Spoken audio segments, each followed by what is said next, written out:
Good morning, student. Myself Pradyuman, your physics teacher for class 9 and 10 in Modern International School, Hiswa. Today, just I am going to discuss some topics related with optics, that means lights. In previous class, just I have discussed some important term related with a spherical mirror, that is pole, principal axis, radial aperture, and so on. Now, today's your topic is rules for tracing or obtaining images formed by a spherical mirrors. First of all, you have to find out what is focus of the spherical mirror.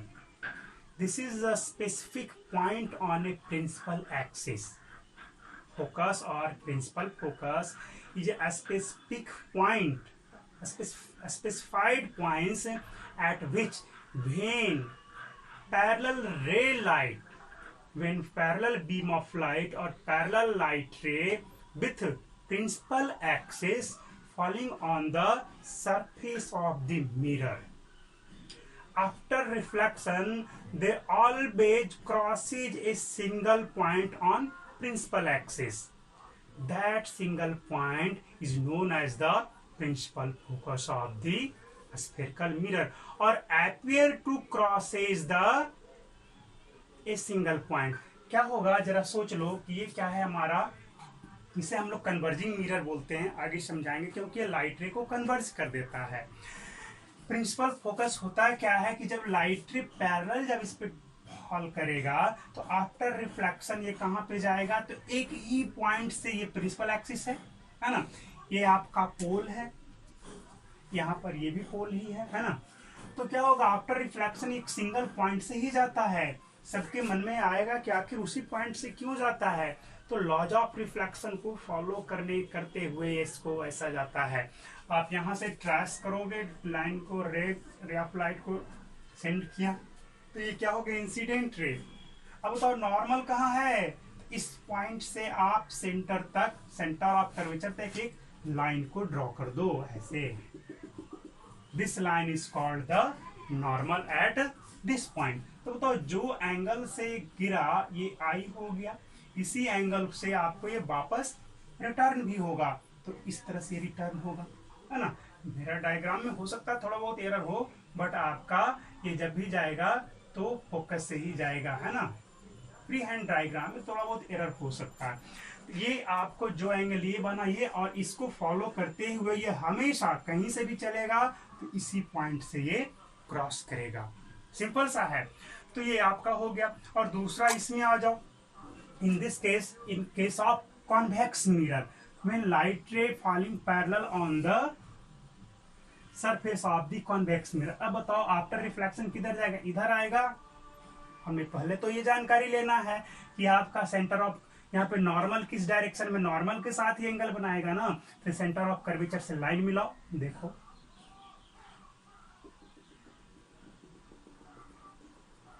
पास किया है centre of curvature से, चलो यहाँ पे सी है, तो ये line जो हमारा हो गया नॉर्मल हो गया, ये हमारा इस केस में एंगल ऑफ इंसिडेंस हो गया। This is incident angle, incident ray and angle of incidence i. अब सोचो कि आफ्टर रिफ्लेक्शन किधर जाएगा ये लाइट रे, ऑब्वियसली इधर तो जाएगा नहीं, क्योंकि इसी के साथ ना वो बनाते हुए जाएगा, ये तो श्योर है। तो बताओ क्या होगा, ये लाइट रे आफ्टर रिफ्लेक्शन ये इधर की ओर चला जाएगा। मेरा फ्री हैंड थोड़ा सा इधर उधर हो जाता है ना। ये रहा। बताओ ये आखिर आपको क्या लग रहा होगा, लाइट रे थोड़ा टेढ़ा हो गया है, ये लग रहा होगा कि इस पॉइंट से आ रहा होगा, है ना। रियल में कहा जाए इसके बारे में तो ये कहीं पे प्रिंसिपल एक्सिस को कट करेगा, तो रियलिटी में कहीं पे कट नहीं करेगा। दिस रे, ये रे आपका पैरेलल चला, ये भी कहीं नहीं कट करेगा, ये तो आपका इधर चला गया तो डाइवर्ट हो गया, डाइवर्ज हो गया ना, प्रिंसिपल एक्सिस की तरफ तो झुका ही नहीं, है ना। दैट मीन्स डाइवर्जिंग मिरर इसको हम कह सकते हैं। लाइट रे को डाइवर्ट कर दिया, और ये क्या किया, जा रहा था पैरेलल, प्रिंसिपल इधर की ओर इसको कन्वर्ज कर दिया। इधर से चलेगा तो फिर से क्या होगा, ये पैरेलल जाएगा तो इधर की ओर ही कन्वर्ज। क्या देखा, लाइट रे आपको कन्वर्ज हो जा रहा है, बट इस केस में आपका क्या होगा, ऑलवेज लाइट रे ऐसे चलेंगे और आफ्टर रिफ्लेक्शन ये क्या हो जाएंगे, यहाँ से आप नॉर्मल ड्रॉ कर दो, है ना, ये नॉर्मल, ये इस तरह से एंगल बनाते हुए जाएंगे, तो हमेशा एंगल बनाते हुए जाएंगे और ये वापस पीछे की ओर, तो लाइट रे क्या हो रहा है, इसमें डाइवर्ट हो जाता है ना, ये हमेशा फैल जा रहा है, डाइवर्ट हो जाना यानी कि फैल जाना। तो इसलिए convex mirror is said to be diverging mirror. यहाँ पे लाइट रे क्या हो रहा है, पैरेलल बीम ऑफ लाइट चलेगा तो आफ्टर रिफ्लेक्शन इस पॉइंट पे फोकस करेगा, that means this is called converging mirror. अब आगे देखा जाए, अब फर्स्ट केस क्या है, जैसे अब तो ये समझ में आ गया प्रिंसिपल फोकस है क्या, यही पॉइंट जो है जब पैरेलल लाइट रे चलता है तो इसी स्पेसिफिक पॉइंट से लाइट रे क्रॉस करता है या क्रॉस करता हुआ अपीयर होता है। इस केस में क्रॉस करता हुआ अपीयर हो रहा है, रियलिटी में क्रॉस नहीं कर रहा है, इसमें रियल में क्रॉस कर रहा है आफ्टर रिफ्लेक्शन, देखो, बट इसमें appear to be passes from focus. So यहाँ पे आपका ये फोकस हो गया और यहाँ पे ये फोकस हो गया। बताओ फोकस किधर है इस केस में, in case of concave mirror focus is in front of concave mirror, but in case of convex mirror focus is behind the concave, sorry convex mirror, mirror के पीछे है फोकस, इसमें मिरर के आगे है। अब इसमें यही कारण है कि रियल में ये आपको रियल इमेज बनाता है और ये आपको वर्चुअल इमेज हमेशा बनाता है, इसमें भी वर्चुअल बनता है, केस समझाया जाएगा। अब देखा जाए फर्स्ट केस में क्या है, rules for tracing image permission by spherical mirror image and incident ray parallel to the principal axis. इस केस में कहां से क्रॉस करेगा, आप जान रहे हो कि आफ्टर रिफ्लेक्शन लाइट रे जब कोलाइड जब आप कट करता है तभी इमेज का फॉर्मेशन होता है, तभी ना इमेज का फॉर्मेशन होता है। तो इस केस में जब भी लाइट रे आपको मिरर पे पड़ेगा तो आफ्टर रिफ्लेक्शन कहीं ना कहीं उसे क्रॉस करना है, तो जिस जगह पे दो लाइट रे आपस में आफ्टर रिफ्लेक्शन वो क्रॉस करेंगे उसी जगह पे इमेज बनता है, तो उसके लिए हमें दो लाइट रे चलाना होता है ना। तो यहां से पैरेलल लाइट रे जब आपको चला तो कहां से क्रॉस करेगा, फोकस से, ये याद रखेंगे, जब भी पैरेलल लाइट रे चलेंगे तो फोकस से क्रॉस करेंगे। इस केस में भी वही होगा, पैरेलल लाइट रे चलेंगे तो appear to be crosses passes from focus, हो गया ये फर्स्ट कंडीशन हो गया, पैरेलल फोकस से जाएगा। सेकेंड केस क्या है, an incident ray passing through the principal focus, that means focus से जब पास करेगा, ये तो इंसिडेंट रे पैरेलल चला था, इस केस में इंसिडेंट रे फोकस से पास करेगा। तो जान लो जब फोकस से पास करेगा तो आफ्टर रिफ्लेक्शन क्या होगा, वो पैरेलल हो जाएगा, बिल्कुल सेम। सो जरा सोचो कि जब इसके बारे में जरा सोचो ना कि लाइट रे ऐसे चला तो इस तरह से आया, ये और ये फॉलो हुआ, अगर ये ऐसे जाता तो एंगल ऑफ इंसिडेंस ये हो जाता, एंगल ऑफ रिफ्लेक्शन तो इसी को ना होना पड़ता, है ना। तो इस केस में क्या होगा कि when light ray passing through the principal focus then after reflection it becomes parallel to the principal axis, है ना। यहाँ पे आफ्टर रिफ्लेक्शन ये इस तरह से चले जाएंगे यानी कि प्रिंसिपल एक्सिस के पैरेलल हो जाएंगे, है ना। तो ये इंपॉर्टेंट टर्म है, ये याद रखना है। दो टर्म हो गया, दो मेथड हो गया आपको इमेज ट्रेसिंग का, इसके बाद मैं आपको इमेज फॉर्मेशन करके बताऊंगा। तो सेकेंड रूल हो गया, फर्स्ट आपका पैरेलल लाइट रे चला दो, सेकेंड फोकस से चला दो, दो और है उसे भी बताएंगे। जनरली आपका इन्हीं दो से आपका इमेज फॉर्मेशन हो जाएगा, है ना। ये तो आपका किस में हो गया, कॉन्केव मिरर के केस में। In case of convex mirror चलो इसमें पैरेलल लाइट रे चलाओ, सॉरी पैरेलल लाइट रे नहीं, इसमें फोकस से चलाओ, तो फोकस की ओर पास कराओगे, ये तो जा रहा है फोकस से ऐसे। सोचो आफ्टर रिफ्लेक्शन ये किधर जाएंगे, तो आप देखो यहां से ड्रॉ करो, ये क्या है हमारा, ये तो नॉर्मल हो गया, है ना जी, ये हमारा क्या हो गया, ये नॉर्मल लाइन हो गया। अब यही एंगल बना करके नहीं रिफ्लेक्ट होगा इधर की ओर, क्या पैरेलल दिख रहा है, बिल्कुल। ये लाइट रे हमारा नॉर्मल हो गया, ये नॉर्मल, ये हो गया एंगल ऑफ इंसिडेंस, तो एंगल ऑफ रिफ्लेक्शन इसी के साथ इधर बनाएगा, इधर तो बनेगा नहीं, यानी कि फिर से ये क्या हो जाएगा, पैरेलल हो जाएगा। तो आपका कोई भी मिरर हो या फिर कॉन्केव मिरर हो या कॉन्वेक्स मिरर हो, after reflection light ray always parallel with principal axis when passing through the focus और appear to passing through the focus. जैसे फोकस की ओर ये जा रहा था लेकिन पास तो नहीं करेगा, है ना, फोकस की ओर जा रहा था तो कहेंगे कि appear to be passing through the focus. Clear. ठीक है। सेकेंड दो प्रॉपर्टी और हैं, वो भी बताते हैं। नेक्स्ट थर्ड प्रॉपर्टी और third rule, when an incident ray passing through the center of curvature. Third rule is say that when incident ray passing through the center of curvature. तो simple सा, ये तो सबसे इजी है ना। आपको यहाँ पर भी जब भी आपका लाइट रे सेंटर ऑफ कर्वेचर से पास करेगा तो सोचो ये कैसे फॉल किया।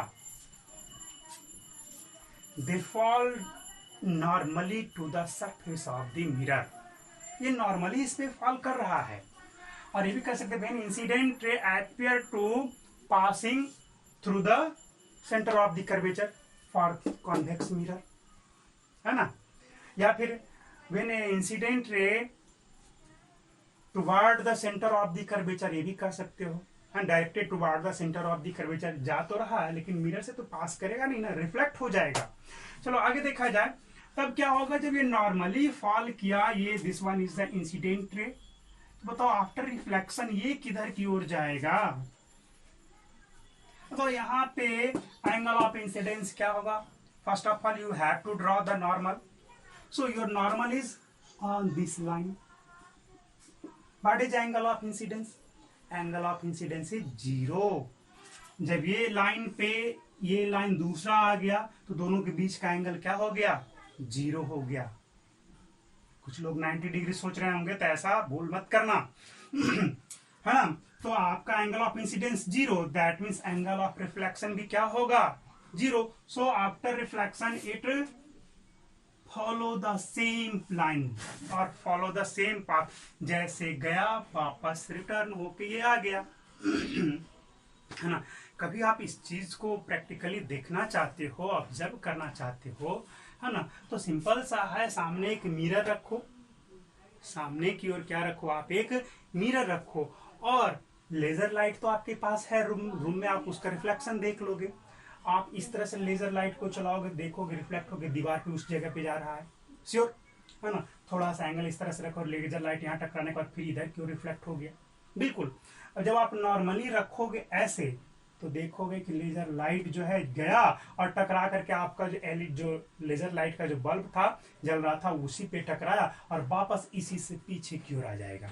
तो आपको पीछे की दीवार पे दिखना शुरू हो जाएगा। जो ये फॉलो किया कि नॉर्मली फॉल किया तो जैसे गया था वैसे वापस आ गया, वो हर एक के केस में होता है। वो या प्लेन मिरर हो या कॉनकेव मिरर हो या फिर कॉन्वेक्स मिरर हो, क्लियर है। तो यहाँ पे व्हेन लाइट रे passes through the center of curvature then return on this path, इसी पाथ में लौट जाएगा। वो चाहे ऐसे फॉल करे, ऐसे गया तो वापस लौट आएगा, ऐसे फॉल करेगा तब भी वापस लौट आएगा, है ना। इन दिस केस जब लाइट रे इसमें ऐसे चला, क्या लग रहा है कि सेंटर ऑफ कर्वेचर की ओर जा रहा है, बट जाएगा तो नहीं। क्या होगा, जैसे गया वापस लौट आएगा, है ना। यहां से चला ऐसे, ये लग रहा है कि सेंटर ऑफ कर्वेचर की ओर जा रहा है, थोड़ा सा एरर हो सकता है, वापस उसी में लौट आएगा, है ना। This is the third method to trace the image of spherical mirror, images found in spherical mirror. Now another is a ray fall to the pole of the spherical mirror. जब भी आपका लाइट रे पोल की तरफ fall करता है या पोल की डायरेक्शन में चलता जाता है तो सिंपल यहाँ पे लॉज ऑफ रिफ्लेक्शन को फॉलो करा दो। पोल पे जब ये फॉल करेगा ऐसे, मेरा एरर हो गया डायग्राम, सिंपल सा ऐसे, अभी भी एरर है, चलो ठीक है, समझ लेना कि ये इस पोल पे ही चला है। चलो अब सही है। तो क्या होगा, आप यहाँ पे नॉर्मल कहाँ ड्रॉ करोगे, the principal axis is also a normal because this is passes through the centre of curvature, this one is already normal on the spherical mirror. Principal axis भी एक नॉर्मल ही है ना। तब यहाँ पे नॉर्मल ड्रॉ करने की तो आवश्यकता है नहीं, डायरेक्टली आप लॉज ऑफ रिफ्लेक्शन को फॉलो कराओगे, ऐसे गया ये वापस लौट आएगा, जिस एंगल से गया उसी एंगल से ये वापस इसमें इस डायरेक्शन में चला जाएगा। ये इस केस में भी होगा और in case of convex mirror also. यहाँ से लाइट फॉल करवाया और ये वापस ऐसे लौट आया। थोड़ा बहुत एरर हो जाता है डायग्राम में, आप लोग समझेंगे इस चीज को कि फ्री हैंड डायग्राम थोड़ा एरर हो जाता है, लेकिन जो कंसेप्ट है वो आपके दिमाग में, माइंड में जाना चाहिए।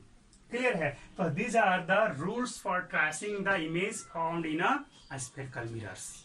क्लियर?